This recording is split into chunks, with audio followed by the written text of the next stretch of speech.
এই প্রবলেমটা দেখো, এই প্রবলেমটা অনেক ইজি প্রবলেম। আচ্ছা, প্রবলেমটা কি বলেছে? Two manometric tubes are mounted on a horizontal pipe of varying cross section at section S1 and S2. Find the volume of water flowing across the pipe section per unit time if the difference in water column is equal to delta H. দেখো, two manometric tubes, এই দুটো হচ্ছে manometric tubes, আর mounted on a horizontal pipe carrying a cross sectional S1 and S2। এই টোটালটাকে তোমরা একটা ম্যানোমেট্রিক tube হিসেবে consider করতে পারো, রাইট? এবার কি করা হয় দেখো, এই ম্যানোমেট্রিক টিউবটাকে ধরে জলের মধ্যে ডুবিয়ে দেওয়া হয়। তার মানে এখন ট্রুলি স্পিকিং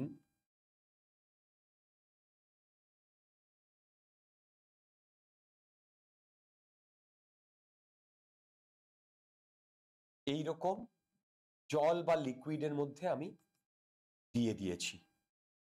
তাহলে এই ম্যানোমিটারের যে টিউব, এই টিউবের মধ্যে দিয়ে ওয়াটারটা ফ্লো করছে। দেখো, টিউবের মধ্যে দিয়ে ওয়াটারটা ফ্লো করছে।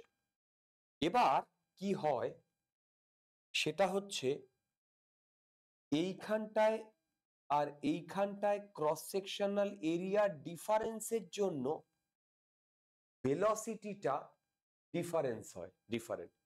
তো সেই কারণে আমরা যদি বার্নৌলিজ ইকুয়েশন লাগাই, আমি আবার বলছি, আমরা যদি বার্নৌলিজ ইকুয়েশন লাগাই, তাহলে এই দুটো পয়েন্টে, ধ্যান সে শুনো, এই দুটো পয়েন্টে আমাদের প্রেসারের একটা ডিফারেন্স আসে, এবং সেই ডিফারেন্স থেকে আমরা দেখব, দেখো, সেই ডিফারেন্স থেকে আমরা দেখব যে এই দিকে আমাদের বেশি ওয়াটার উঠে গেছে, এবং বুঝতে পারছো, এই দিকে আমাদের বেশি ওয়াটার উঠে গেছে,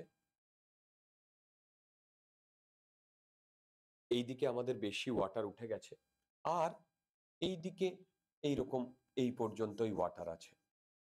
তো এই যে ডিফারেন্সটা, এইটা বলেছে ডেল্টা এইচ, এইটা বলেছে ডেল্টা এইচ। কি বলেছে? Two manometric tubes are mounted on a horizontal pipe of varying cross section at section 1 and 2. Find the volume of water flowing across the pipe section per unit time if difference in water column is equal to delta H. এখানে আমার delta H হচ্ছে। এবার দেখো, এই পয়েন্টটাকে আমি 1 number point বলছি, এই পয়েন্টটাকে আমি 2 নাম্বার পয়েন্ট বলছি। এবার 1 নাম্বার পয়েন্ট আর 2 নাম্বার পয়েন্টে আমি যদি বার্নৌলিস থিওরেম লাগাই এবং কন্টিনিউটি ইকুয়েশন লাগাই, আচ্ছা বলো তো, 1 আর 2 নাম্বার পয়েন্ট সেটা কি সেম স্ট্রিম লাইনের ওপরে রয়েছে? হ্যালো, বলো, 1 আর 2 নাম্বার পয়েন্ট এটা কি সেম স্ট্রিম লাইনের ওপরে রয়েছে? যেহেতু সেম স্ট্রিম লাইনের ওপরে রয়েছে, তার মানে আমরা কি বার্নৌলিস ইকুয়েশন লাগাতে পারি ওই দুটো জায়গায়? তাহলে লাগাও বার্নৌলিস থিওরেম। কিরকম লাগাবো? সেটা হচ্ছে, 1 নাম্বার পয়েন্টে যদি বার্নৌলিস থিওরেম লাগাই, P1 প্লাস, দেখো এই পয়েন্টটা আর এই পয়েন্টটা, এই দুটো সেম হরাইজন্টাল লাইনে রয়েছে, তো rho g h plus half rho V1 square equal to P2 plus rho g h plus half rho V2 square. দেখো তো ঠিক লিখেছি কিনা। এবার তোমরা এইখান থেকে এইটাকে হাটিয়ে দাও, দেখো এইটাকে হাটিয়ে দাও, সেখান থেকে দেখো আমি লিখছি P1 মাইনাস P2, দেখো P1 minus P2 equal to half rho V2 square minus V1 square, দেখো V2 square minus V1 square. ওকে, দেখো দেখো দেখো ঠিক লিখেছি কিনা। আবার এই ইকুয়েশন থেকে আমরা আরেকটা জিনিস দেখতে পাচ্ছি, দেখো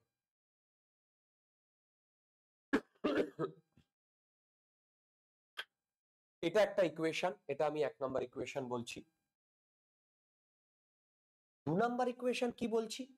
2 নাম্বার ইকুয়েশন বলছি এই দুটো পয়েন্টে আমি কন্টিনিউটি ইকুয়েশন লাগাচ্ছি। এইখানটায় V1, এইখানটায় V2, তাহলে S1 V1 equal to S2 V2, এটা আমার সেকেন্ড ইকুয়েশন। আচ্ছা, আর কোনো ইকুয়েশন কি আমরা পাবো? পাবো। আমি ধরলাম এইখান থেকে এইটুকু H নট,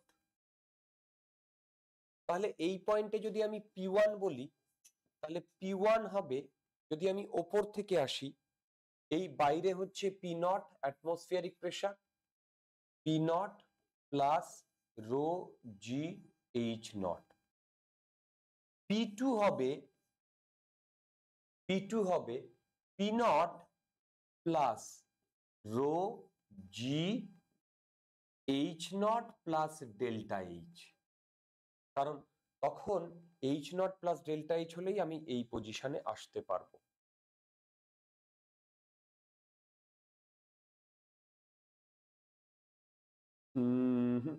একটা জিনিস আমি ভুল করেছি, ভুল করিনি, কারণ আমি তো অতটা লক্ষ্য করিনি। কি লক্ষ্য করিনি বলতো? বলতো P1 আর এখান থেকে আমরা P1 আর P2 এর মধ্যে কাকে বেশি কাকে বেশি মানে কাকে,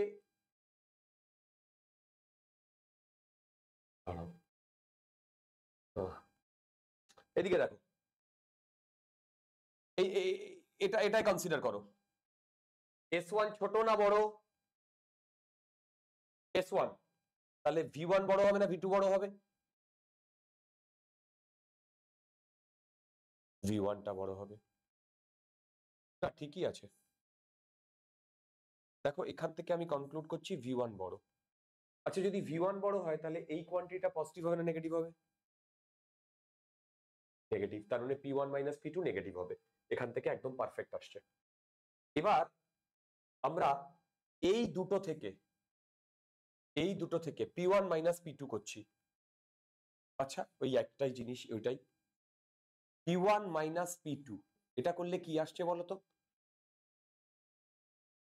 এইটাতে ডিয়ার P1 মাইনাস P2, এইটাতে কি আসছে দেখো, এইটা থেকে এইটা যদি মাইনাস করি, এইটা কেটে যাচ্ছে, তার মানে কি আসছে? Rho g delta H, hello, in fact minus rho g delta H, এইটা equal to half rho V2 square minus V1 square, V2 square minus V1 square. এখান থেকে দেখো, ওহো এক মিনিট, ঠিকই আছে। এবার এখান থেকে আমি রো কেটে দিলাম, 2 ইয়ে করে নিলাম, মানে V1 square minus V2 square equal to 2 rho, না কি হচ্ছে তোমরা ক্যালকুলেট করো, 2 জি ডেল্টা H, রাইট? আমাকে কি বার করতে বলেছে একবার দেখে নিই। বার করতে বলেছে যে volume of water flowing across the pipe section per unit time. Okay, find the volume of water. দেখো বার করতে বলেছে find the volume of water flowing across, মানে মানে ফ্লো রেটটা বার করতে বলেছে। দেখো ফ্লো রেটটা বার করতে বলেছে, আর আমরা ফ্লো রেট মানে জানি, দেখো ফ্লো রেট মানে জানি V1S1 or V2S2, এইটা জানি। আচ্ছা দেখো তো এই পর্যন্ত আমরা ঠিক লিখেছি কিনা? ঠিক লিখেছি। এবার আমি কি করছি, এইখান থেকে দাঁড়াও, এখানে V2 আছে, এখান থেকে আমি V2 কে লিখছি, এখান থেকে V2 কে লিখছি V1S1 divided by S2, V1 square minus V1S1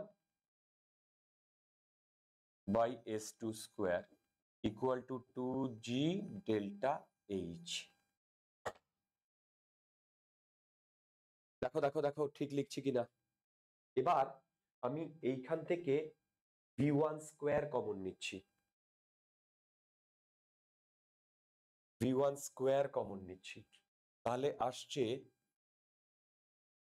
S2 square, S2 square minus S1 square, S2 square minus S1 square equal to 2G delta H। তো এখান থেকে আমার V1 আসছে,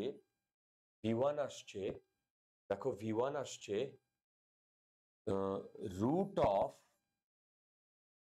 S2 square 2G delta H divided by S2 square minus S1 square. ঠিক, এবার আমাকে volume flow rate বার করতে বলেছে।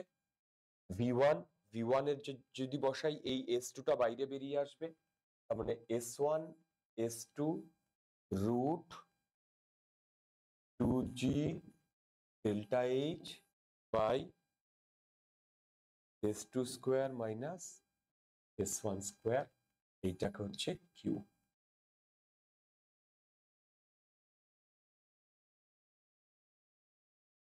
ওহো দেখো S1 S2 2G delta H S2 square minus S1 square divided by, দেখো S1 S2 2G delta H S2 square minus S1 square.